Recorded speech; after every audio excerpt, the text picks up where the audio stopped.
तो सभी बच्चों का आवत की पाठशाला में स्वागत है। मैं हूं रत्नेश और आज हम पढ़ने जा रहे हैं ऑर्गेनिक केमिस्ट्री के बारे में। और ऑर्गेनिक केमिस्ट्री में स्पेशली आज हम पढ़ेंगे एल्कीन के बारे में।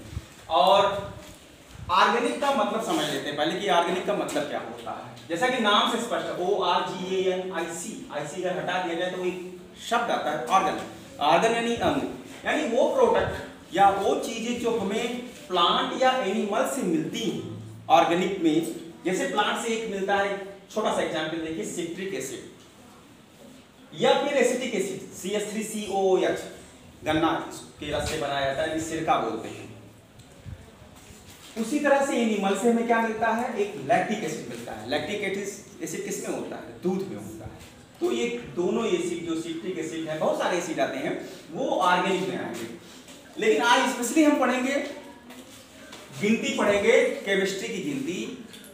क्या अगर एक कार्बन, दो कार्बन से लेकर के 8 कार्बन तक अगर होते हैं तो उन्हें नाम क्या दिया जाता है। एक कार्बन को कहते हैं मेथ, दो कार्बन को एथ, 3 कार्बन को प्रोप, 4 कार्बन को ब्यूट बोलते हैं, 5 कार्बन को पेंट, 6 कार्बन को हेक्स बोलते हैं, 7 कार्बन को हेप्ट बोलते हैं और 8 कार्बन को हम बोलते हैं ऑक्ट। लेकिन जनरल फार्मूला अगर एल्केन का देखा जाए, एल्केन का जनरल फार्मूला क्या होता है?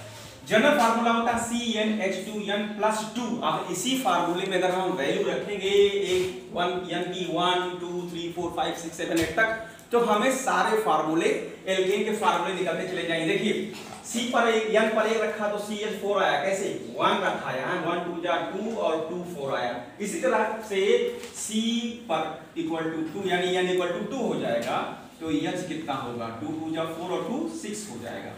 फिर C3 हो जाएगा, तो H कितना हो जाएगा, 3 2 जा 6 और 2 8 हो जाएगा।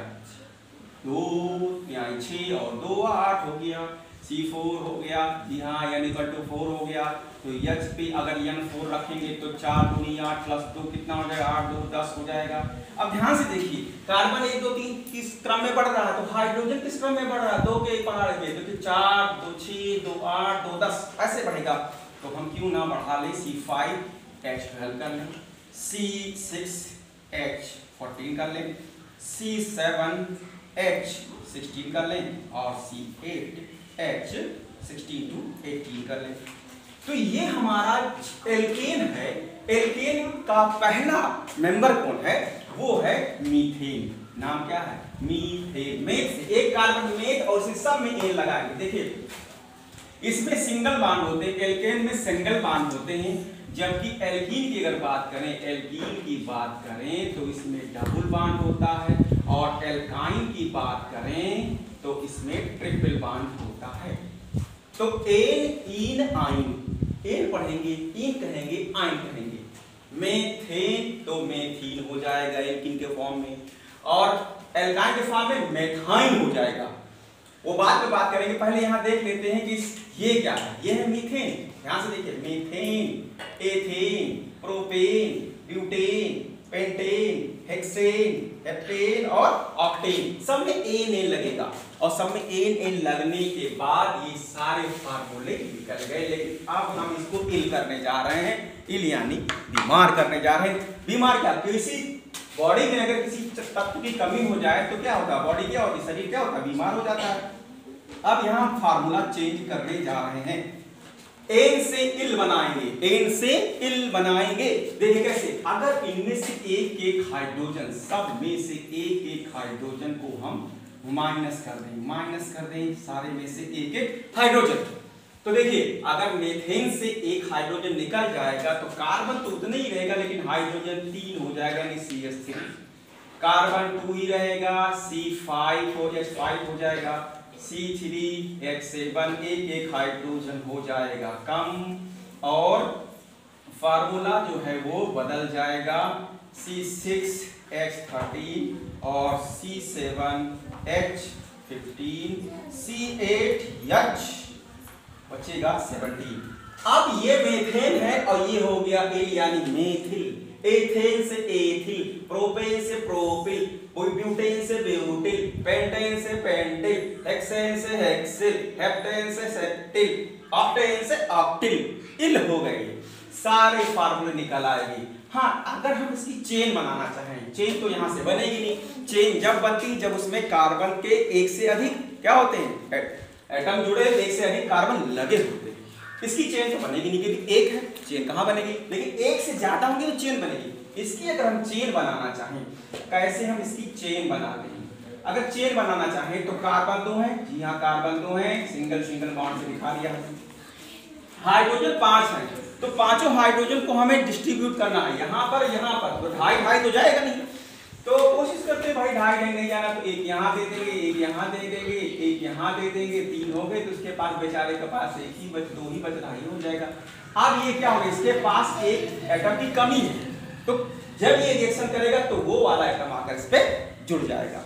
लेकिन अगर हम इसकी बनाए स्ट्रक्चर, इसका मीथेन का, सॉरी एथेन का बनाए C2H6 का, तो वो हाइड्रोजन कहाँ लगेगा, यहाँ लगेगा। तो देखा जाए स्ट्रक्चर, अगर देखा जाए तो एथेन का स्ट्रक्चर जो है वो ये है, एथेन का ये स्ट्रक्चर है। अब इसमें से हम लंबा कोई चेन ले लेते हैं, जैसे मान लीजिए कार्बन 6 वाला बना लेते हैं, हेक्सेन का बना लेते हैं। हेक्सेन का बनाने के लिए क्या करें, कार्बन हमारे पास 6 हैं, 6 कार्बन हमने लिख दिया काउंट करके, 1 2 3 4 5 और 6 कार्बन हो गए। अब यहाँ देखा जाए तो हाइड्रोजन 14 है, तो 14 हाइड्रोजन है, तो एक काम करते हैं, किनारे किनारे मुंडी पर बंद कर देते हैं हाइड्रोजन लगा करके, किनारे किनारे मुंडी पर हाइड्रोजन लगा करके हमने बंद कर दिया, यानी यहाँ इसको ब्लॉक कर दिया। ये पूरा CH3 हो गया, ये पूरा CH3 हो गया। बच क्या रहा है, बच जो रहा है वहाँ हाइड्रोजन लगाते चले जाओ, हाइड्रोजन लगाते हम चले जा रहे हैं और चले जा रहे हैं और चले जा रहे हैं, और हमारा फार्मूला बनता जा रहा है, बनता जा रहा है और बन गया। अब देखिए 6 कार्बन है, जी हाँ मैच हो गए हैं। हाइड्रोजन 14 है, 14 है, 1 2 3 4 5 6 7 8 9 10 11 12 13 14 पूरे हाइड्रोजन लगे, यानी कि कार्बन को बंद कर दिया गया चारों तरफ से हाइड्रोजन लगा करके। बैलेंसिंग से चेक करते हैं कि क्या ये फार्मूला सही है। कार्बन के बाहरी गुण में 4 इलेक्ट्रॉन होते हैं, एक ये हो गया, एक ये हो गया, 2 एक हो गया, 3 एक हो गया, 4, और हाइड्रोजन का इससे दिखा देते हैं, छोटे से गोले से दिखा देते हैं हाइड्रोजन का। अब किसी भी एटम को संतुष्ट होने के लिए 8 इलेक्ट्रॉनों की आवश्यकता होती है, आप सबको पता है। तो हाइड्रोजन को सिर्फ एक चाहिए, यानी 2 उसे मिलना चाहिए, एक अपना एक दूसरे का, एक अपना एक दूसरे का, एक अपना एक दूसरे का। हाइड्रोजन तो संतुष्ट हो गया 3 के तीनों। अब कार्बन को संतुष्ट करना है, बाहरी कोश में 8 इलेक्ट्रॉन आने हैं, तो 4 तो इसके हैं, 1 2 3 4 है, 5 6 7 ही हो गए, और एक इस कार्बन से इससे मिल रहा है, 8 पूरे हो गए। तो देखा जाए तो पूरा बैलेंसिंग अकॉर्डिंग ये भी फार्मूला इसका सही है। तो आज के इस एपिसोड में हमने पढ़ा एल्कीन के बारे में, जनरल फार्मूला जाना, और अगले वीडियो में हम पढ़ेंगे एल्कीन के बारे में और एल्कान के बारे में। पढ़ते रहिए और मुस्कुराते रहिए रत्नेश के साथ में आपकी पाठशाला। Till then bye bye.